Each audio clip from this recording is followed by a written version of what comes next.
Hello dear students, Radhe Radhe आप सभी को। Class 9 super 30 9th H1 subject chemistry. आज हम पढ़ेंगे सब्लिमेशन मेथड। ठीक है, सब्लिमेशन मेथड क्या होता है? सब्लिमेशन मेथड में जैसे कि कोई सब्सटेंस सॉलिड फॉर्म में है, ठीक है, तो हीट मिलते ही वो सॉलिड फॉर्म से डायरेक्टली वेपर्स फॉर्म में कन्वर्ट हो जाता है। ठीक है, लिक्विड स्टेट का यहाँ पर कोई रोल नहीं रहता। सॉलिड जो है वो डायरेक्टली वेपर्स फॉर्म में कन्वर्ट होता है।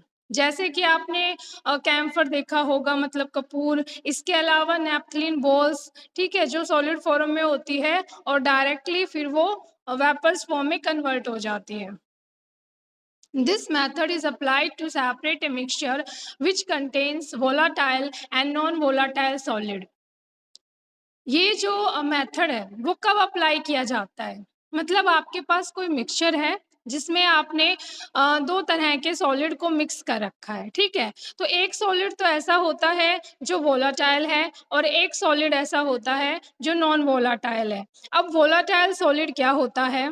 देखिए, जब कोई सॉलिड बहुत फास्टली चेंज हो जाए या फास्टली वेपर्स फॉर्म में कन्वर्ट हो जाए, तब उसको हम क्या कहेंगे?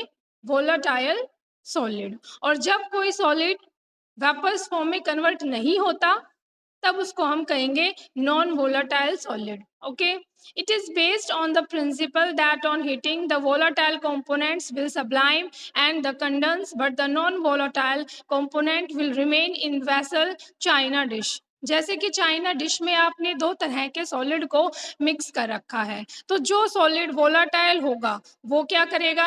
हीट मिलते ही वेपर्स में कन्वर्ट हो जाएगा, उसके बाद वो कंडेंस हो जाएगा। ठीक है, मतलब कि पहले तो वेपर्स में कन्वर्ट होगा, फिर टेम्परेचर डाउन होने की वजह से वो वापस क्या होगा? पहले जैसी फॉर्म में आ जाएगा।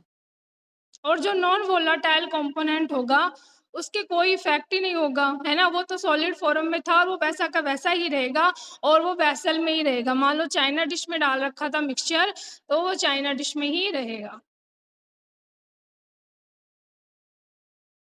इसको हम एक एक्टिविटी के जरिए समझते हैं। To separate a mixture of common salt and ammonium chloride. यहाँ पर हम दो तरह के सॉलिड्स ले रहे हैं, एक है कॉमन साल्ट और एक है अमोनियम क्लोराइड। ठीक है, कॉमन साल्ट का फॉर्मूला NaCl और अमोनियम क्लोराइड का फॉर्मूला होता है NH4Cl। Okay, take the mixture of common salt and ammonium chloride in a china dish. क्या करना है? आपको एक चाइना डिश लेनी है और उस चाइना डिश में कॉमन साल्ट डालना है और अमोनियम क्लोराइड डालना है। ठीक है, ये एक मिक्सचर बन गया इन दोनों का। Place the China dish on the wire gauge kept on tripod stand. क्या करना है? एक ट्राइपॉड स्टैंड लेना है, उसके ऊपर वायर गेज रखना है और उस पर एक चाइना डिश रखनी है। ठीक है, put an inverted funnel on the china dish and close the narrow end with the help of a cotton plug. अब क्या करना है? जो वायर गेज रखा था उसके ऊपर चाइना डिश रखनी है और चाइना डिश के अंदर तो आप ये मिक्सचर डाल दो। किसका मिक्सचर? कॉमन साल्ट का और अमोनियम क्लोराइड का। ठीक है, और उसको ऊपर से कवर कर दो। जो फनल होती है ना, इन्वर्टेड फनल रख दो, उल्टी फनल रख दो, और फनल के अपर साइड क्या होगा? बिल्कुल थोड़ा सा एक होल होता है, वहां से वेपर्स जा सकते हैं, इसीलिए कॉटन से उसको क्या कर दो? कवर कर दो। With the help of a burner, heat the mixture and observe carefully। आप बर्नर की हेल्प से इस मिक्सचर को हीट दो और जो भी आपको ऑब्जर्वेशन मिलती है वो आप ध्यान से देखो। Conclusion: a volatile component ammonium chloride can be easily separated from a non-volatile components common salt by sublimation method। क्या हुआ? जो volatile component था अमोनियम क्लोराइड, वो आसानी से सेपरेट हो गया। किससे सेपरेट हो गया? वो नॉन वोलाटाइल कंपोनेंट से, मतलब कि कॉमन साल्ट से अमोनियम क्लोराइड सेपरेट हो गया। कौन से मेथड से? सब्लिमेशन मेथड से। अब हम इस डायग्राम के जरिए एक बार दोबारा से इसको अच्छे से समझते हैं। ये देखो, ट्राइपॉड स्टैंड है ये, ठीक है, और बर्नर है, उसके ऊपर क्या रख दिया? वायर गेज रख दिया, उसके ऊपर चाइना डिश रखी, चाइना डिश में मिक्सचर है। किसका मिक्सचर है? सोडियम क्लोराइड का और अमोनियम क्लोराइड का, ठीक है। और ऊपर से ये फनल कवर कर दी, फनल के अपर की साइड एक होल है, वहां पर क्या किया, जो कॉटन है उसको कवर कर दिया, ठीक है। तो इस तरीके से हम इसको हीट देना शुरू किया।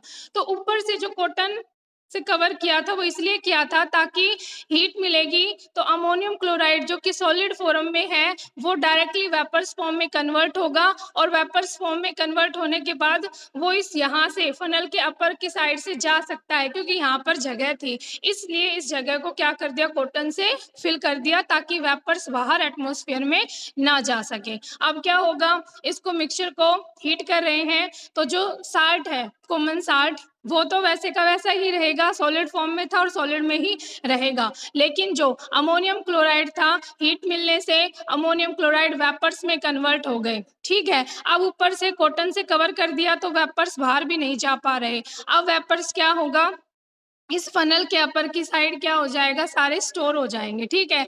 कुछ टाइम बाद जब पूरी तरह से अमोनियम क्लोराइड को हीट मिल चुकी थी, वो वेपर्स फॉर्म में कन्वर्ट हो चुका था, अब क्या करना है, अब हीट देना बंद कर दो, ठीक है। अब इसको थोड़े टाइम के लिए ऐसे ही रखे रहने दो। जब टेम्परेचर डाउन हो जाएगा तो क्या हुआ कि जो अमोनियम क्लोराइड थे जो कि वेपर्स फॉर्म में कन्वर्ट हो चुके थे, टेम्परेचर डाउन होने की वजह से कंडेंस हो गए, अब वो वापस से सॉलिड फॉर्म में कन्वर्ट हो गए, ठीक है। तो इस तरीके से हमने सब्लिमेशन मेथड से अमोनियम क्लोराइड को अलग कर दिया कॉमन साल्ट से, ठीक है। आज के लिए इतना ही। Thank you. राधे राधे।